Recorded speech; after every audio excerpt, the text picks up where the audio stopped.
Hello friends, मैं खुशाल आप सभी का स्वागत करता हूं हमारे यूट्यूब चैनल पर।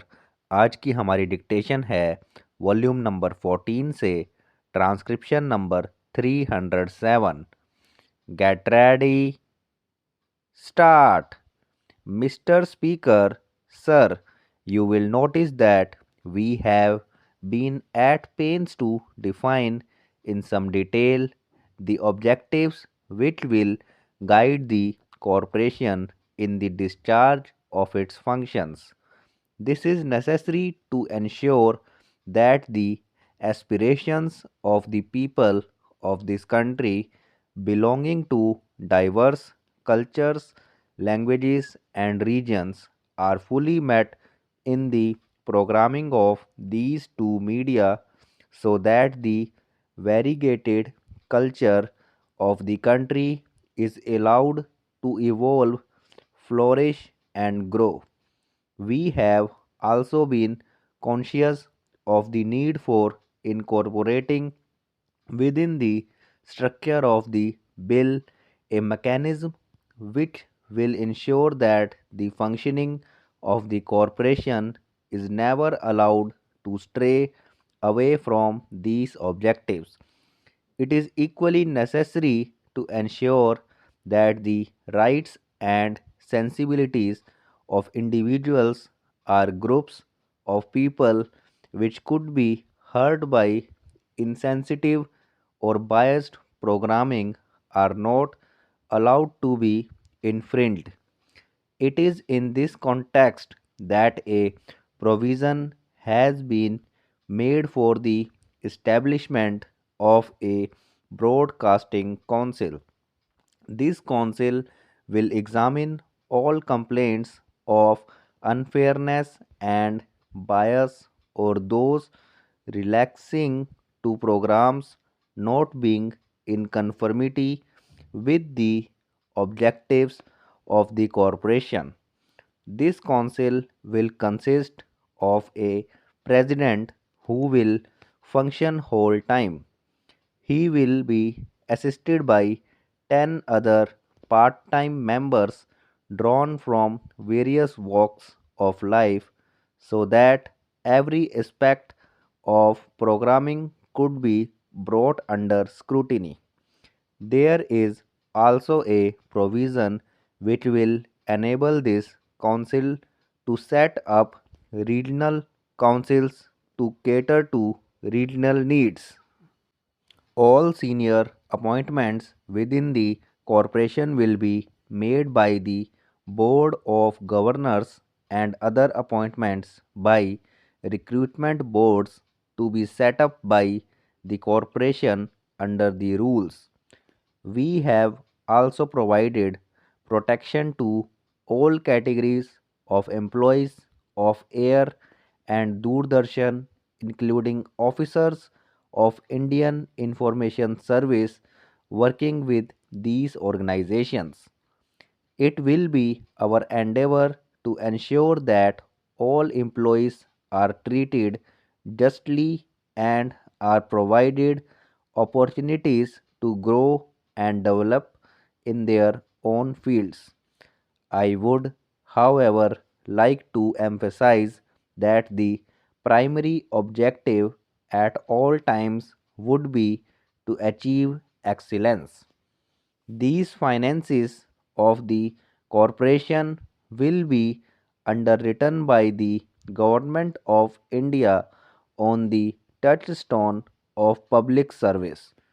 Nevertheless, financial autonomy is to be promoted by providing that the Broadcasting Corporation shall have its own funds into which shall be paid broadcast receiver license fees, if any, advertisement revenue, service fees, and other earnings. A provision has been made to make the corporation accountable to the Parliament. Its annual report, incorporating a report by the Broadcasting Council, all else will be placed before both the Houses of Parliament to enable this august body to exercise scrutiny to debate over the manner in which the organization has functioned and to give the required directions and guidance. Sir, I am grateful to all the parties and their leaders, including the leader of the opposition, for their wholehearted support to the bill, the main features of which have been discussed with them as well as with several experts. Sir, we are conscious that we need to move fast to bring the corporation into being and yet not be hasty in proposing a structure which does not achieve our stated goals. It is in this context that during the next few months, before the bill is actually taken up for consideration, we have planned to encourage different institutions and organizations to hold seminars, debates, and discussions on all aspects of the proposed corporation in addition to the panel discussions on the two media at various levels. It will be our endeavor to generate a national debate and to benefit from the many suggestions for improvement that will emanate as a result of this debate. We do not have any inhibition on this matter and will incorporate into the bill such suggestions and ideas that further the aims and objectives that we have in mind. If the bill is taken up for consideration and passed around May 2007, it will still take time to draft the rules and regulations, appoint the governors and other functionaries, and place them in position.